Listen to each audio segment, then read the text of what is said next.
Hello সবাইকে। তো তোমরা অনেকেই আমাকে কলকার তুলির ব্যাপারে অনেক কোয়েশ্চেন করেছো, তো সেটা নিয়ে আজকে বলবো। ভিডিওর এন্ড অবধি থেকেও অনেক কিছুই বলার আছে, জানি না পুরোটা এখানে বলতে পারবো কি না। এখানে তার আগে তোমরা এই যে তুলি দুটো আমি দেখাচ্ছি, তুলি দুটোর লেন্থটা একটু দেখো। আমি ভালো করে বোঝানোর জন্য স্কেল দিয়েও দেখাবো, তো সেটাও দেখো। স্কেল দিয়ে কেন দেখাচ্ছি সেটা নিয়ে আমি পরে বলছি, এখন আপাতত একটু দেখো। তুলি কিনতে গেলে তখন তোমরা এই জিনিসগুলো খেয়াল করবে।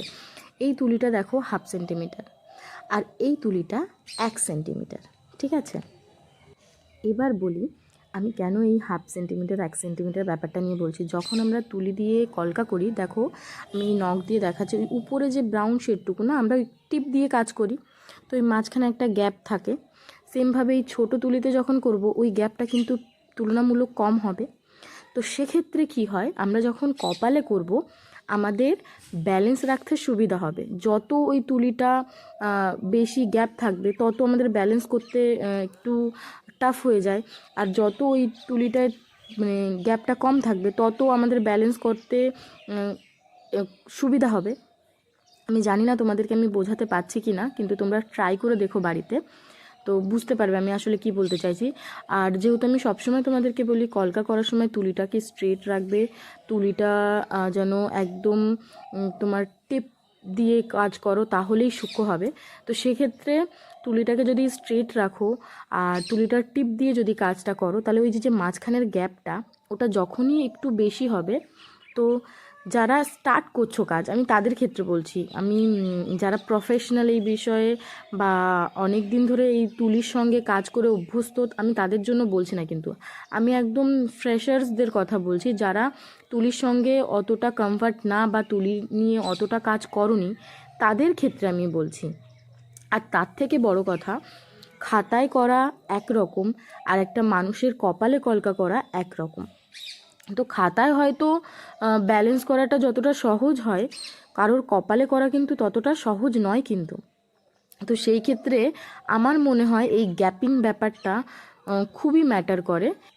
এটা আমার মনে হয় যে এই জিনিসটা সত্যিই খুব ইম্পর্ট্যান্ট। এবার দেখো, পার্সন টু পার্সন ভ্যারি করে, সবার কমফর্ট জোন আলাদা হয়, সেক্ষেত্রে সবার মতামত আমার সঙ্গে নাও মিলতে পারে, কিন্তু আমার মনে হয় যারা ফ্রেশার্স তাদের ক্ষেত্রে কিন্তু এই জিনিসটা খুবই হেল্পফুল হবে। তো তোমরা যখন কলকার তুলি কিনবে, এই জিনিসটা অবশ্যই খেয়াল রাখবে যে তুলিটার যে লেন্থ 1/2 সেন্টিমিটারের যেন ছোট না হয়, মানে 1/2 সেন্টিমিটারের কম না হয়, আর 1 সেন্টিমিটারের বেশি না হয়। এবার এটা কেন আমি বলছি তার কারণ হচ্ছে, অনেকে এটাও ভাবতে পারো যে দিদি যখন বলেছে ছোট তুলি নিলে ভালো হয়, তাহলে আমরা যতটা খুশি ছোট নেব, সেটা করো না। কারণ আমি সেটাও বলে দিই যে একটা মিনিমাম আমাদের স্পেস প্রয়োজন একটা কার্ভ লাইন বা স্ট্রোক করার জন্য। তো তুলিটা যদি একদমই ছোট হয়ে যায়, এই যে আমি যেরকম যেই পাতাগুলো করছি দেখো, এর জন্য দেখো তুলিটা একটুখানি ব্যান্ড হচ্ছে। তো তুলিটায় যদি সেই ব্যান্ড হওয়ার স্পেসটাই না থাকে, সেক্ষেত্রে কিন্তু হবে না। তো এইটা আমি কেন বলছি, সেটার কারণ হচ্ছে যে ভেগাবিন্দি ব্রাশগুলো হয় একদম বাজে, কখনোই কিনবে না। আর যাদের কাছে এই ব্রাশটা আছে তারা আমার কথাটা ভালোভাবে বুঝতে পারবে। ওটা দিয়ে জাস্ট তুমি ডট দিতে পারো, ইভেন দাগটাও দেওয়া যায় না, এতটাই বাজে। এবার এই জন্যই আমি এই কথাটা বললাম যে 1/2 সেন্টিমিটার মিনিমাম যেন তুলিটার লেন্থ হয়।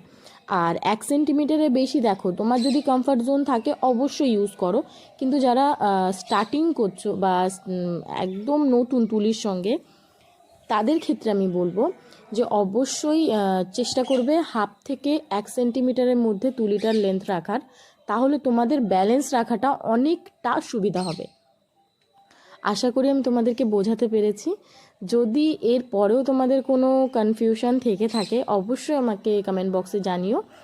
অ্যান্ড থ্যাংক ইউ আমাকে এত এত ভালোবাসা দেওয়ার জন্য, আর এত কমেন্ট করে আমার কাছে জিজ্ঞাসা করার জন্য। সত্যি আমার খুব ভালো লাগে। Thanks for watching.